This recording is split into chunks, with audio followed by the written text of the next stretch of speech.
नमस्कार, আমি অ্যাস্ট্রো সুদীপ। आज आलोचना 2025 সালে 15ই মে गुरु তার রাশি পরিবর্তন করতে চলেছেন। দীর্ঘ এক বছর পরে বৃষ রাশির থেকে মিথুন রাশিতে প্রবেশ করতে যেমন চলেছেন, তেমনি দীর্ঘ 12 বছর পরে মিথুন রাশিতে অধিষ্ঠিত হতে চলেছেন। দীর্ঘ 12 বছর পরে কেন? গুরু যেহেতু প্রতিটা রাশিতে এক বছর করে অবস্থিত থাকেন, তাই 12টা রাশি 12 বছর, তাই মিথুন রাশিতে প্রবেশ করতে 12টা বছর পর কিন্তু এই প্রবেশ করতে চলেছেন। সুতরাং গুরু এই যে রাশি পরিবর্তন, এই রাশি পরিবর্তনের ফলে বৃশ্চিক রাশি জাতক জাতিকাদের আগামী এক বছর কেমন যাবে, কোন কোন ক্ষেত্রে পরিবর্তন আসবে, কি প্রভাব পড়বে, কোন কোন ক্ষেত্রে পজিটিভ ফল, কোন কোন ক্ষেত্রে নেগেটিভ ফল, গুরু রাশি সাপেক্ষে অষ্টম ভাবে অবস্থিত হয়ে কোথায় কোথায় দৃষ্টি দেবে, কি ফল দেবে, এই সমস্ত বিষয় নিয়ে আলোচনা। রাশি সাপেক্ষে দ্বিতীয় এবং পঞ্চম ভাবের অধিপতি হয়ে অষ্টম ভাবে অবস্থিত, এবং অষ্টম ভাবে অবস্থিত হওয়ার ফলে বৃশ্চিক রাশির জাতক জাতিকাদের 15ই মে থেকে আগামী এক বছর স্বাস্থ্য সংক্রান্ত বিষয়কে কেন্দ্র করে মাঝে মধ্যেই কিন্তু একটা অস্থিরতা, একটা উদ্বিগ্নতার মধ্যে দিয়ে রাখবে। মাঝে মধ্যেই দাঁতের কোনো সমস্যা, গলার কারণে কষ্টভোগের একটা প্রবণতা যেমন থাকবে, তেমনই খাদ্য খাবারের প্রতি বিশেষভাবে সচেতন থাকতে হচ্ছে বৃশ্চিক রাশির জাতক জাতিকাদের।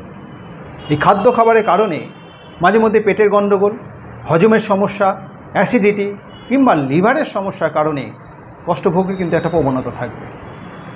অষ্টম ভাব থেকে যেহেতু শ্বশুর বাড়ির সম্পর্ককে বিচার করা হয়, শ্বশুর বাড়ির দিক থেকেও কিন্তু কোনো সমস্যা দেখা দেওয়ার সম্ভাবনা থাকবে। তার জন্য বেশ কিছুটা উদ্বিগ্নতা, বেশ কিছুটা চিন্তা বৃদ্ধি পাবে।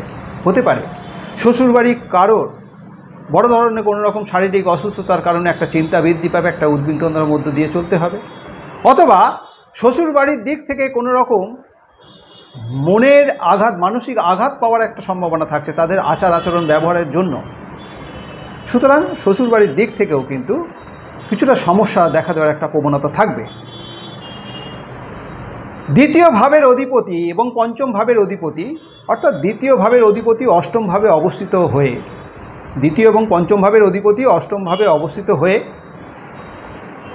পঞ্চম দৃষ্টি দ্বাদশ ভাবে, সপ্তম দৃষ্টি ধনভাবে মানে দ্বিতীয় ভাবে, এবং নবম দৃষ্টি চতুর্থ ভাবে। তাহলে পঞ্চম দৃষ্টি অষ্টম ভাব থেকে দ্বাদশ ভাবে দেওয়ার ফলে বৃশ্চিক রাশি জাতক জাতিকাদের ব্যয় বৃদ্ধি পাবে। যে কোনো ভালো কাজের জন্য ব্যয়ের একটা প্রবণতা থাকবে, গৃহে কোনো শুভ অনুষ্ঠান, তার জন্য ব্যয় বৃদ্ধি পাবে, বিবাহের মতো কোনো রকম অনুষ্ঠান হতে পারে, যথেষ্ট পরিমাণে ব্যয় বৃদ্ধি পাবে।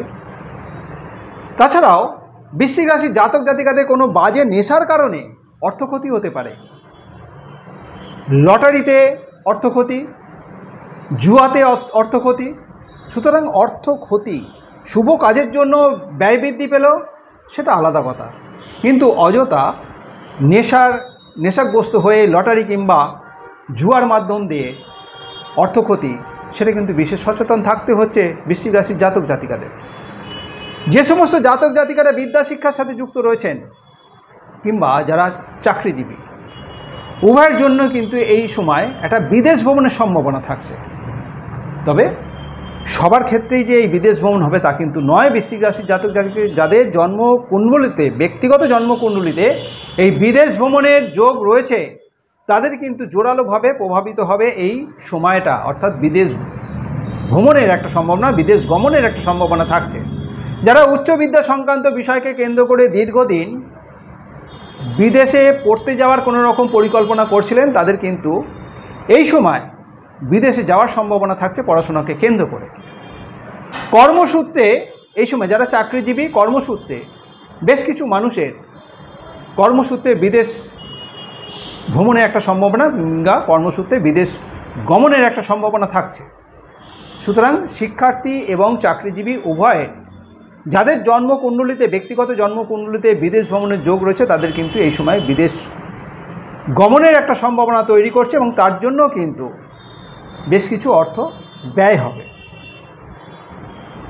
সপ্তম ভাবে, সপ্তম দৃষ্টি, অষ্টম ভাব থেকে সপ্তম দৃষ্টি ধনভাবে পড়ার, এবং ধনভাবটা দেবগুরু বৃহস্পতি স্বক্ষেত্র, তার ফলে অর্থনৈতিক বৃদ্ধি হবে, সঞ্চয়ের দিকটা যথেষ্ট পরিমাণে ভালো হবে, অর্থনৈতিক দিকটা যথেষ্ট শুভত্বের নির্দেশ করছে। আত্মীয় স্বজনদের সাথে সুসম্পর্ক বজায় থাকবে। যারা ফ্যামিলি প্ল্যানিংয়ের পরিকল্পনা করছেন তাদের জন্য কিন্তু এই সময়টা শুভ, অর্থাৎ পরিবার বৃদ্ধি পাবে। এই সময়ের মধ্যে পরিবারে শুভ কোনো অনুষ্ঠান হতে পারে, বিবাহের মতো কোনো শুভ অনুষ্ঠান হতে পারে, পরিবারে খুশির একটা পরিবেশ তৈরি হবে। অষ্টম ভাব থেকে নবম দৃষ্টি চতুর্থভাবে পড়ায় মায়ের সাথে সুসম্পর্ক বজায় থাকবে, মায়ের সাথে সম্পর্ক আরও গভীর হবে, আরও দৃঢ় বন্ধনে আবদ্ধ হবে, মায়ের সাথে সম্পর্ক আরও উন্নত হবে। মায়ের স্বাস্থ্যের যদি কোনো রকম সমস্যা থেকে থাকে, এই স্বাস্থ্য সমস্যা কিন্তু এই সময় মিটে যাবে, অর্থাৎ শারীরিক সুস্থতা অনুভব করবে জাতক জাতিকার মা। জমি অথবা সম্পত্তি সংক্রান্ত বিষয়ে এই সময় লাভবান হবে বৃশ্চিক রাশির জাতক জাতিকারা। পারিবারিক সূত্রে এই সময় জমি অথবা সম্পত্তির প্রাপ্তির যেমন সম্ভাবনা থাকছে, জমি অথবা সম্পত্তির মাধ্যম দিয়ে বেশ কিছু অর্থ কিন্তু এই সময় প্রাপ্তি হবে। বাড়িঘর রেনোভেশনের কিন্তু একটা সম্ভাবনা থাকছে। পারিবারিক সূত্রে নিকট অথবা দূরের কারোর মাধ্যম দিয়ে বেশ কিছু অর্থ প্রাপ্তিরও কিন্তু একটা সম্ভাবনা তৈরি করছে। সুতরাং বৃশ্চিক রাশির জাতক জাতিকাদের জন্য ধনভাব সম্পর্কিত অর্থাৎ দ্বিতীয় ভাব সম্পর্কিত বিষয়কে কেন্দ্র করে যথেষ্ট শুভত্বের নির্দেশ করছে এই সময়। গুরু অষ্টমভাবে অবস্থিত হওয়ার ফলে কর্ম সংক্রান্ত বিষয়কে কেন্দ্র করে যারা চাকরিজীবী, বিশেষত যারা বেসরকারি কর্মক্ষেত্রের সাথে যুক্ত রয়েছেন, তাদের কিন্তু এই সময় কর্ম সংক্রান্ত বিষয়কে কেন্দ্র করে একটা স্যাটিসফ্যাকশনের অভাব থাকবে। কর্মে প্রমোশনের ক্ষেত্রে বাধা তৈরি হবে, ভালো ইনক্রিমেন্টের ক্ষেত্রেও কিন্তু বাধা তৈরি, অর্থাৎ মনের মতো ইনক্রিমেন্ট না হওয়ার জন্য একটা মেন্টাল ডিপ্রেশন তৈরি হবে। তার জন্য কর্ম পরিবর্তনে কিন্তু একটা চিন্তা আসবে। অনেকে কিন্তু এই সময় কর্ম পরিবর্তনও করবেন। তবে কর্ম পরিবর্তনের জন্য কিন্তু এই সময়টা বিশেষ শুভত্বের নির্দেশ করছে না, কর্ম পরিবর্তনের জন্য শুভ নয় সময়টা। সুতরাং যে সমস্ত জাতক জাতিকা কর্ম পরিবর্তন করতে চাইছেন কিংবা করবেন, মনস্থির করেছেন কিংবা করবেন, তাদের জন্য কিন্তু এই সময়টা শুভ না হয় ফলে কর্ম পরিবর্তন না করাটাই বাঞ্ছনীয় হবে। নতুবা কর্ম পরিবর্তন করলেও সেখানে গিয়েও কিন্তু একটা স্যাটিসফ্যাকশানের অভাব থাকবে, জব স্যাটিসফ্যাকশানে কিন্তু একটা অভাব থাকবে, মেন্টাল স্যাটিসফ্যাকশানে কিন্তু একটা অভাব থাকবে। অক্টোবর মাসের 18 তারিখ থেকে ডিসেম্বর মাসের 5 তারিখ পর্যন্ত সাময়িকভাবে গুরু তার রাশি পরিবর্তন করে অষ্টম ভাব থেকে নবম ভাবে যখন প্রবেশ করবে, বৃশ্চিক রাশির জাতক জাতিকাদের বিভিন্ন ক্ষেত্রকে কিন্তু আরও বৃদ্ধি করবে, আরও শুভত্বের বাতাবরণের মধ্যে দিয়ে প্রবেশ করবে। এই সাময়িক এই সময়টার মধ্যে বিভিন্ন দিক থেকে কিন্তু শুভত্বের নির্দেশ করছে। তবে পুনরায় যখন 5ই ডিসেম্বরের পর পুনরায় যখন গুরু তার রাশি পরিবর্তন করে আবার অষ্টম ভাবে পরিবর্তিত হবে, সেই সময় থেকে বাকি সময়টা যে সময় পর্যন্ত এই অষ্টম ভাবে অবস্থিত থাকবে, মিথুন রাশিতে অবস্থিত থাকবে, স্বাস্থ্য এবং অর্থ বিষয়ে বিশেষভাবে সচেতন থাকতে হবে। স্বাস্থ্য নিয়ে উদ্বিগ্নতা দেখা দেবে, অর্থ ব্যয়ের একটা প্রবণতা থাকবে। পারিবারিক ক্ষেত্রে মাঝে মধ্যে কিন্তু একটা শান্তি বিঘ্নিত হওয়ার সম্ভাবনা থাকবে। স্বামী স্ত্রীর মধ্যে মতভেদ মনোমালিন্য দেখা দেবে, তার জন্য মানসিক চিন্তা একটা উদ্বিগ্নতা দেখা দেবে, মানসিক শান্তির অভাব দেখা দেবে। যে সমস্ত জাতক জাতিকারা রিলেশনের সাথে যুক্ত রয়েছেন, পঞ্চম ভাবের অধিপতি গুরু অষ্টম ভাবে অবস্থিত হওয়ার ফলে এই রিলেশনকে কেন্দ্র করে কিন্তু নানা রকম প্রতিকূলতা, নানা রকম বাধা বিঘ্ন, তর্ক বিতর্ক, মনোমালিন্য, মতবিরোধ দেখা দেবে।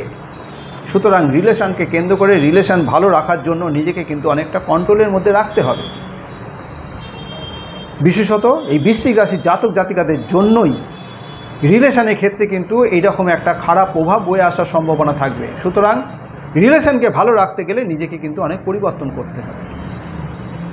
সুতরাং 15ই মে 2025 সালে দেবগুরু বৃহস্পতি যে রাশি পরিবর্তন করতে চলেছেন, বৃষ রাশির থেকে মিথুন রাশিতে অধিষ্ঠিত হবেন, বৃশ্চিক রাশি সাপেক্ষে সপ্তম ভাব থেকে অষ্টম ভাবে অবস্থিত হওয়ার ফলে আগামী 1 বছর বৃশ্চিক রাশির জাতক জাতিকাদের মধ্যে কী প্রভাব পড়বে, কী পরিবর্তন আসবে, কোন কোন ক্ষেত্রে পজিটিভ ফল, কোন কোন ক্ষেত্রে নেগেটিভ ফল, এই আলোচনার মাধ্যম দিয়ে বোঝানোর চেষ্টা করলাম। এই আলোচনা যদি আপনার কাছে গ্রহণযোগ্য মনে হয়, যদি ভালো লেগে থাকে, অবশ্যই লাইক এবং শেয়ার আশা করব। যারা এখনও পর্যন্ত আমার এই চ্যানেলটিকে সাবস্ক্রাইব করেননি, আমার পরবর্তী ভিডিও, পরবর্তী আলোচনাগুলোর লিঙ্ক পেতে অবশ্যই চ্যানেলটিকে সাবস্ক্রাইব করে নেবেন। আজ এই পর্যন্তই। ভালো থাকবেন, সুস্থ থাকবেন। ধন্যবাদ।